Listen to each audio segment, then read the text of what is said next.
It feels like we're all sitting on a power keg, with one side lighting matches and the other pretending it won't explode.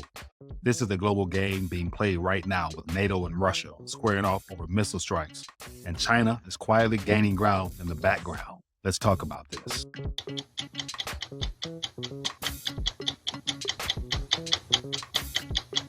So I want to take a quick minute to share some thoughts. Lots of things happening in the world as we draw towards the end of this month of September. October is going to be an interesting setup for a variety of reasons. But one thing I haven't really talked much about happens to be the events unfolding out in the Eastern Hemisphere with this whole proxy war between Ukraine and Russia. And so Zelensky was in the U.S. this past week, making his steps throughout the country, basically begging for more currency. And the U.S. has continuously pledged full support no matter what. And because of that support, it's good to say that the war is going to really be drawn into a much bigger global conflict pretty soon. One thing is not being talked about that I think I want to touch on happens to be the potential risk of a nuclear event, because you have all these nuclear powers, whether it's Israel right now or you have Russia, both in a state of high alert, if not already in confrontations or emergencies.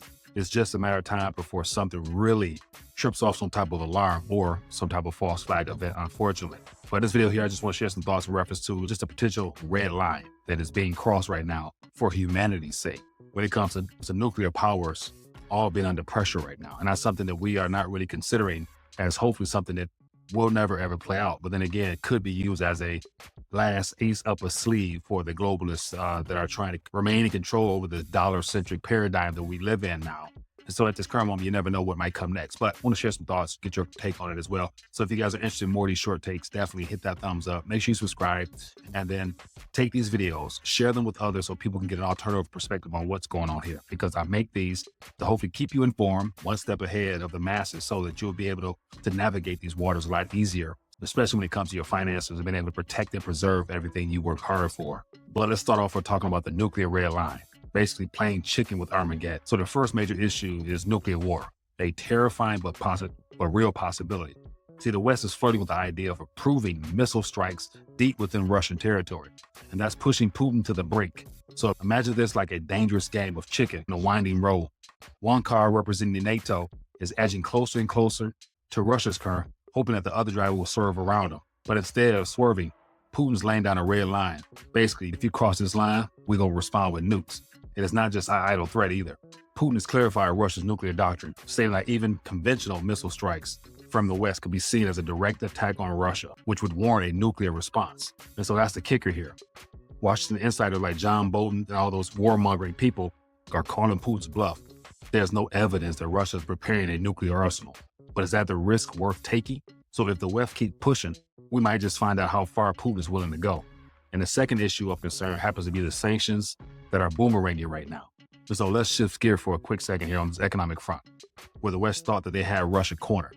So the sanctions were supposed to cripple the Russian economy, but by cutting off their oil revenue and blocking imports of critical goods like semiconductors, think of it as trying to choke off an oxygen supply to a Russian economy.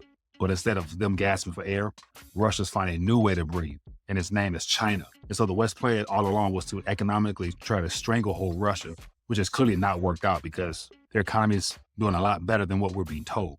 So instead of being isolated, Russia has pivoted east, with China stepping in to fill the gap. And so Chinese exports to Russia have skyrocketed, basically tripling since the sanctions began. Meanwhile, the Russian defense budget is ballooning, gearing up for what looks like a long war. They're going to try to hold this thing off as long as they can. So basically, with no signs of a financial collapse the West was hoping for. So the situation is a bit like trying to dam a river, only to realize it's flowing in a different direction entirely. And another thing is worth thinking about, China's power play. Who are the real winners here? So while Russia and NATO are locked into a high-stakes game, China is sitting in the background playing its cards brilliantly. The sanctions meant to hurt Russia has inadvertently strengthened China's hand. Beijing has not only become Russia's top trading partner, but also positioned itself as the real power behind the scenes. So basically think of China as a quiet player at a poker table. They have a winning hand while others bicker and raise their stakes. So China's economy is on the rise again, largely thanks to stimulus efforts and cheap loans within their country. So they've cut interest rates to try to boost spending, and they're flooding their domestic markets with liquidity.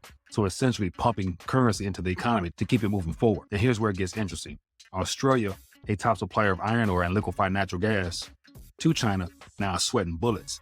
And the reason is because Russia, massive gas reserves, is now supplying China with cheaper natural gas. basically undercutting Australia and shifting trade relations in Moscow's favor.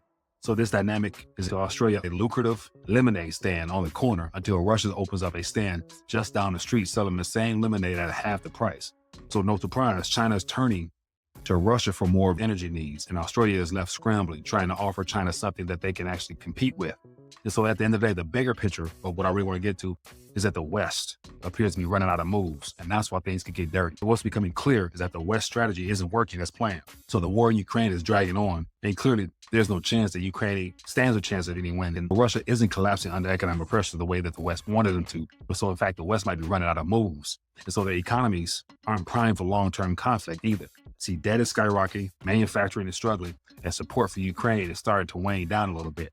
So there's only so much longer the G7 nations can keep funding this war before the currency runs dry. And that day may come sooner than a lot of people expect.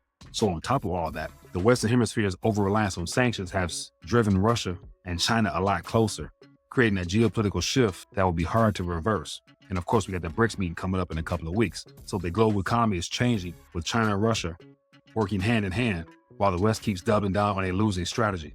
So the bottom line is, what we're witnessing is a massive geopolitical shift, and the West is not winning.